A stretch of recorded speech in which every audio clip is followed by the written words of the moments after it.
السلام علیکم viewers, learn with Amna channel میں آپ کو بہت خوش آمدید۔ آج کا جو میرا ٹاپک ہے وہ ہے حضرت صالح علیہ السلام کی اٹھنے کا واقعہ۔ تو آئیے جانتے ہیں اس ویڈیو میں۔ حضرت صالح علیہ السلام قوم سمود کی طرف نبی بنا کر بھیجے گئے۔ آپ نے جب قوم سمود کو خدا کا فرمان سنا کر ایمان کی دعوت دی تو اس سرکش قوم نے آپ سے یہ معجزہ طلب کیا کہ آپ اس پہاڑ کی چٹان سے ایک گابن اونٹنی نکال لیں جو ہر قسم کے عیب سے پاک ہو۔ چنانچہ آپ نے چٹان کی طرف اشارہ فرمایا تو وہ فوراً ہی پھٹ گئی اور اس میں سے ایک نہایت خوبصورت، تندرست اور خوب بلند قامت اونٹنی نکل پڑی جو گابن تھی، اور نکل کر اس نے ایک بچہ بھی جنا، اور یہ اپنے بچے کے ساتھ میدانوں میں چرتی پھرتی رہی۔ اسی بستی میں ایک ہی تالاب تھا جس میں پہاڑوں کے چشموں سے پانی گر کر جمع ہوتا تھا۔ آپ نے فرمایا کہ اے لوگو، دیکھو یہ معجزے کی اونٹنی ہے۔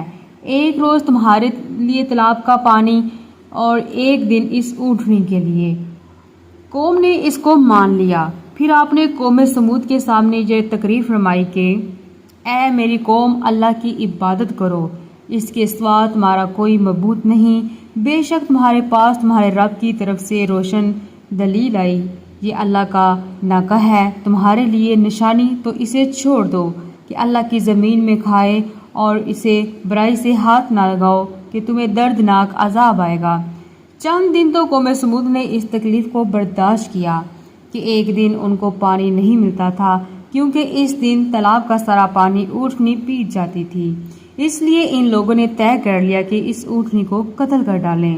چنانچہ اس قوم میں ایک کدار بن سالف جو سرخ رنگ کا، پوری آنکھوں والا، چھوٹے قد کا آدمی تھا، ساری قوم کے حکم سے اس اونٹنی کو قتل کرنے کے لیے تیار ہو گیا۔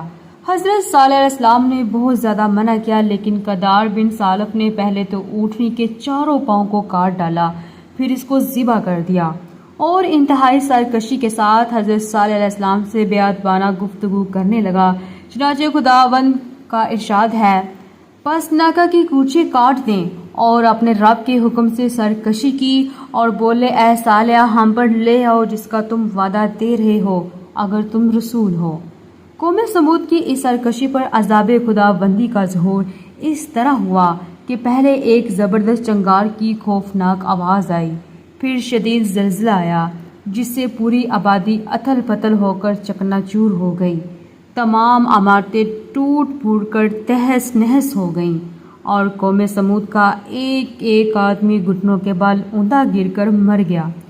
قرآن مجید میں فرمایا گیا ہے، تو انہیں زلزلہ لے آیا تو صبح کو اپنے گھروں میں اوندے رہ گئے، تو صالح نے ان سے منہ پھیرا۔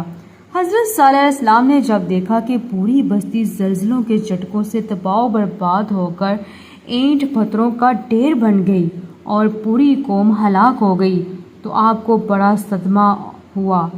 آپ کو قوم سمود اور ان کی بستی کے ویرانوں سے اس قدر نفرت ہو گئی کہ آپ نے ان لوگوں کی طرف سے منہ پھیر لیا اور اس بستی کو چھوڑ کر دوسری جگہ تشریف لے گئے، اور چلتے وقت مردہ لاشوں سے یہ فرما کر روانہ ہو گئے کہ اے میری قوم، بے شک میں نے تمہیں اپنے رب کی رسالت پہنچا دی اور تمہارا بھلا چاہا، مگر تم خیر خواہوں کے غرض ہی نہیں۔ خلاصہ کلام یہ ہے کہ قوم سمود کی پوری بستی برباد و ویران ہو کر کھنڈر بن گئی، اور پوری قوم فنا کے گھاٹ اتر گئی کہ آج ان کی نسل کا کوئی انسان روئے زمین پر باقی نہیں رہ گیا۔ اس واقعے سے یہ سبق ملتا ہے کہ جب ایک نبی کی ایک اونٹنی کو قتل کر دینے والی قوم عذاب الہی کی تباہ کاریوں سے اس طرح فنا ہو گئی کہ ان کی نسل کا کوئی انسان بھی روئے زمین پر باقی نہ رہ گیا، تو جو قوم اپنے نبی کی آل و اولاد کو قتل کر ڈالے گی، بھلا وہ عذاب الہی کے قہر سے کب اور کس طرح محفوظ رہ سکتی ہے؟ یہ تو مزید اسلامی معلومات کے لیے لرن ود آمنہ چینل کو سبسکرائب کیجیے اور ویڈیو کو لائک کیجیے تاکہ آپ تک میری ویڈیو بآسانی سے پہنچ سکے۔ شکریہ۔